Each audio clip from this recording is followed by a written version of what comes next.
Imagine coming home to find your front door plastered with a screaming yellow ticket, accusing you of unauthorized existence in your own backyard. That's the nightmare that kicked off for Jake Harlan, a quiet software engineer who'd just moved into what he thought was a peaceful slice of American suburbia in rural Texas.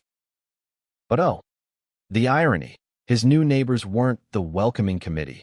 They were the self-appointed dictators of Willow Creek HOA, led by the queen bee herself, Marlene the Enforcer Tillerson, a woman whose idea of community spirit was measuring your grass with a ruler.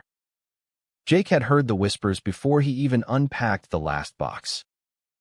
Neighbors muttered about Marlene's reign of terror, fines for flower pots an inch too wide, gossip campaigns branding folks as troublemakers if they dared paint their mailbox without a permit.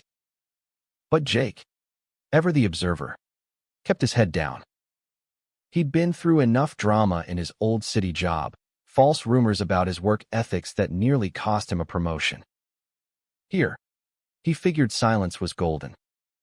That is, until Marlene showed up one crisp Saturday morning, her SUV screeching to a halt like she owned the block. "Mr. Harlan," she barked from the driveway, clipboard in one pudgy hand, the other waving a tape measure like a scepter. "Your fence repaint violates Section 12B, exterior modifications without divine HOA approval. That's a $500 fine.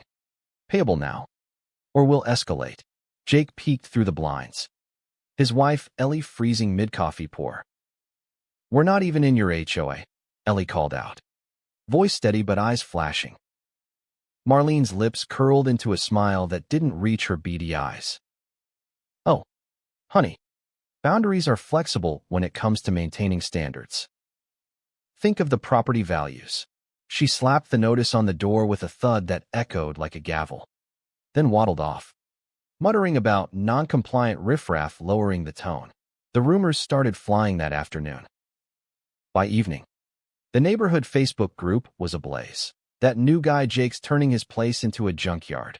Heard he's got illegal structures. Lies. All of it. Seated by Marlene's cronies. Jake felt the sting. Memories of past smears bubbling up. But he didn't lash out. Instead, he booted up his laptop, fingers flying over keys. A quick public records search revealed Willow Creek's expansion initiative, shady annexations of nearby properties, complete with forged signatures. His address? Listed as priority target. "They're not just petty," he whispered to Ellie that night. "They're crooks." Ellie nodded, her face pale. "And they're coming back." Sure enough, 2 days later, Marlene returned with reinforcements, a pair of burly compliance officers who loomed like bad extras from a mob flick. "Tear down that barn extension or face liens," one growled, cracking his knuckles for effect. Marlene beamed, all faux politeness. "It's for the greater good. Dears. We can't have eyesores dragging us down." Jake, recording from his phone hidden in the window, smiled inwardly. "Greater good? Like how you've annexed old widow Jenkins' land after finding her into bankruptcy." Marlene's face twitched, her veneer cracking. "That's baseless slander. We're upholding order." But her voice wobbled, and the officers shifted uneasily. Jake didn't stop at words. He dug deeper, hacking together a timeline from county emails and leaked board minutes. Nothing illegal, just smart sleuthing.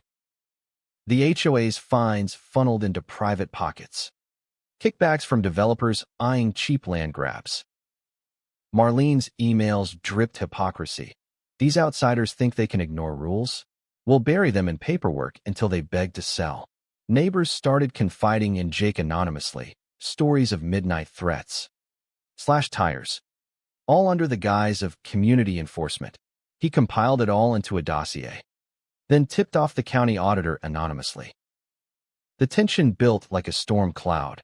Marlene, sensing heat, amped up the absurdity. She hosted a town hall where she preached about moral decay from nonconformists, her chins quivering with self-righteous fury. Jake Harlan is a threat to our way of life, she declared to a half-empty room. But whispers turned to chuckles. Her over-the-top PowerPoint slides on fence color psychology had folks rolling their eyes. Then came the explosion.